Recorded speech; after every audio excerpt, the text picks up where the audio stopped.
आने वाला टाइटैनिक सिर्फ 2 ही घंटों में क्यों डूब गया। 10 अप्रैल 1912 ये वो दिन था जब दुनिया का सबसे बड़ा और महंगा तरीन बहरी जहाज टाइटैनिक अपने पहले सफर के आगाज के लिए बिल्कुल तैयार था।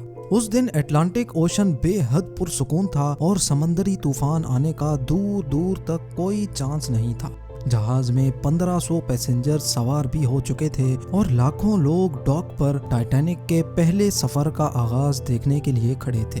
ना ही पैसेंजर्स को, ना ही अलविदा करने वाले लाखों लोगों को और ना ही टाइटैनिक के अमले को मालूम था कि जो जहाज कुछ ही देर में रवाना होने वाला है उसको बनाते वक्त 6 ऐसी गलतियां की गई हैं जो इस जहाज को बदतरीन हादसे का शिकार बनाने वाली हैं। ज़ेम टीवी की वीडियोस में एक बार फिर से खुशामदीद। नाजरीन, आज आप जानेंगे अपने दौर के सबसे महंगे, सबसे लग्जरी और सबसे ताकतवर जहाज टाइटैनिक की 6 ऐसी गलतियां जो अगर ना की जाती तो शायद आज टाइटैनिक क्रैश होने की वजह से नहीं बल्कि अपनी कामयाबी की वजह से दुनिया में फेमस होता। आखिर ऐसी कौन सी 6 गलतियां थीं जो 40 साल एक्सपीरियंस रखने वाले टाइटैनिक के कैप्टन एडवर्ड स्मिथ को भी नजर नहीं आई। कैप्टन के 40 साल के एक्सपीरियंस को तो छोड़ें, ये गलतियां टाइटैनिक ऑपरेट करने वाली कंपनी दी व्हाइट स्टार लाइन, जिसको 107 शिप्स ऑपरेट करने का एक्सपीरियंस था, उनको भी नजर नहीं आई। और तो और ये गलतियां टाइटैनिक मैन्युफैक्चर करने वाली कंपनी हार्लैंड एंड वुल्फ को भी नजर नहीं आई, जिन्होंने सिर्फ टाइटैनिक से पहले ही 500 से ज्यादा शिप्स मैन्युफैक्चर की थी।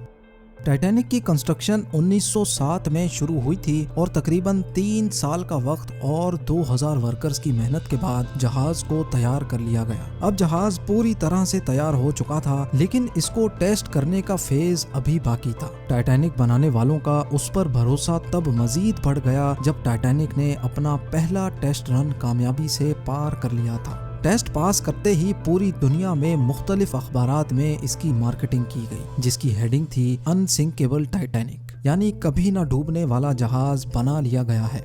जहाज का पहला सफर इंग्लैंड के शहर साउथहैम्पटन से शुरू होना था, जिसका दिन 10 अप्रैल 1912 मुकर्रर किया गया और जिसकी मंजिल अमेरिका का शहर न्यूयॉर्क थी।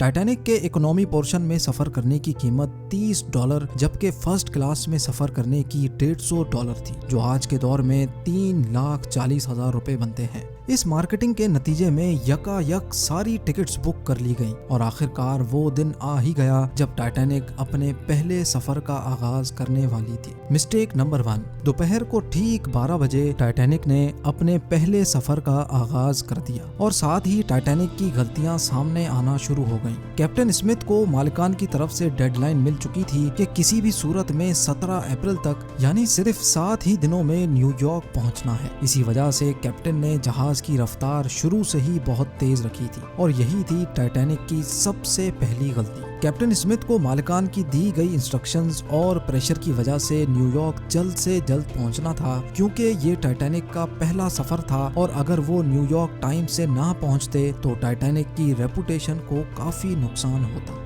दुनिया की कोई भी गाड़ी हो, मशीन या फिर जहाज, उनके कई ऑपरेटिंग प्रोसीजर्स होते हैं, जिनमें स्पीड लिमिट भी इन प्रोसीजर्स का एक पार्ट होता है और वो पार्ट टाइटैनिक के सफर के आगाज में ही वायोलेट किया गया था। थोड़ी ही देर में जहाज साउथहैम्पटन के पोर्ट को इतना पीछे छोड़ गया कि अब दूर दूर तक नीले समंदर के अलावा कुछ नजर नहीं आ रहा था।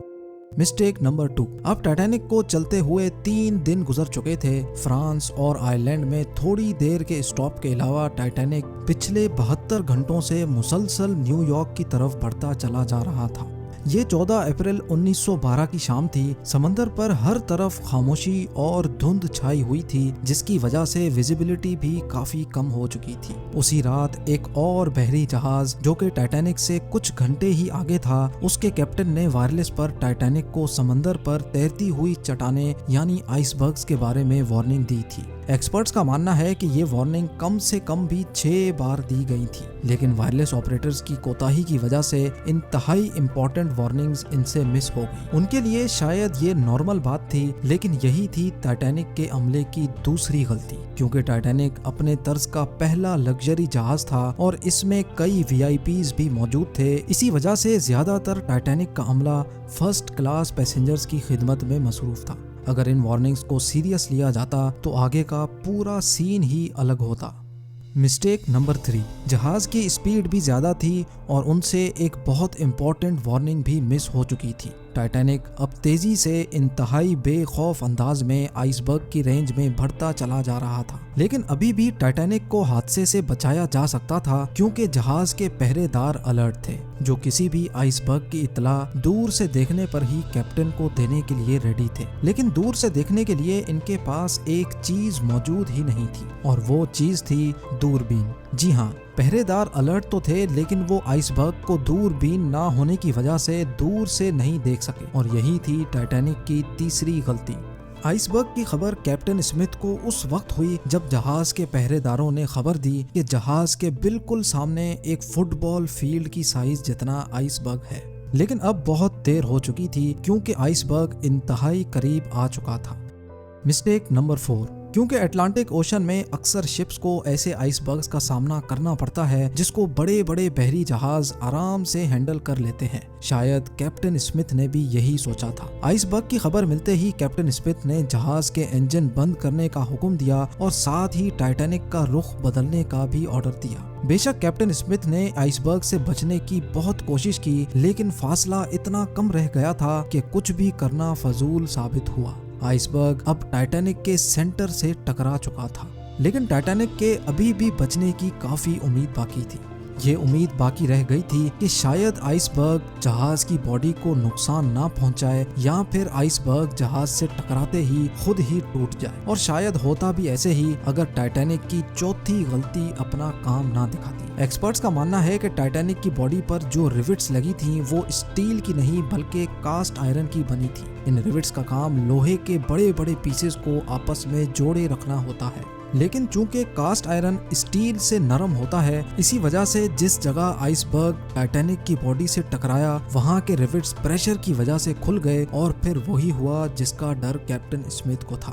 مسٹیک نمبر 5، ٹائٹینک کی ٹکر ایک فٹ بال فیلڈ جتنے بڑے آئس برگ سے ہو چکی تھی اور اب جہاز کے نچلے حصے میں پانی بھرنا شروع ہو چکا تھا۔ اس خطرناک تصادم نے پورے عملے اور پیسنجرز کو الرٹ کر دیا تھا، اور ساتھ ہی جہاز میں موجود ٹائٹینک کے مالک جوزف بروس کو بھی۔ بے شک ٹائٹینک میں پانی بھرنا شروع ہو گیا تھا، لیکن ابھی بھی ٹائٹینک کے بچنے کی امید باقی تھی، کیونکہ ٹائٹینک کو ایسے ڈیزائن کیا گیا تھا کہ اگر اس کے 3 فلورز میں پانی بھر بھی جائے پھر بھی یہ نہیں ڈوب سکتا۔ لیکن بدقسمتی تھی اس جہاز کی کہ 3 فلورز کو کراس کر کے پانی اب 4تھے فلور تک جا پہنچا تھا۔ اب معاملہ ہاتھ سے نکل چکا تھا، ٹائٹینک آہستہ آہستہ اوشن میں ڈوبتا جا رہا تھا۔ اب جہاز کی فکر کیے بغیر اس میں موجود پیسنجرز کی جان بچانے کا وقت آ چکا تھا۔ کیپٹن اسمتھ نے ریڈیو پر ایمرجنسی الرٹ جاری کر دیا۔ جب تک کوئی مدد کے لیے آتا تب تک پیسنجرز کو لائف بوٹس میں شفٹ کرنے کا پلان کیا گیا، لیکن اس موقع پر 5ویں غلطی نے اپنا کام دکھا دیا۔ جی ہاں، جہاز میں ٹوٹل 32 لائف بوٹس کی جگہ تھی، لیکن کوتاہی کی وجہ سے صرف 20 بوٹس ہی رکھی گئی تھی۔ پیسنجرز تھے 1500 اور بوٹس تھیں صرف 20۔ مسٹیک نمبر 6، ہر طرف افراتفری کا عالم تھا اور ہر شخص ان چند گنی چنی کشتیوں میں سوار ہونا چاہتا تھا۔ 12:45 پر پہلی ایمرجنسی کشتی سمندر میں اتاری گئی، لیکن یہاں ہوئی ایک اور چھٹی غلطی۔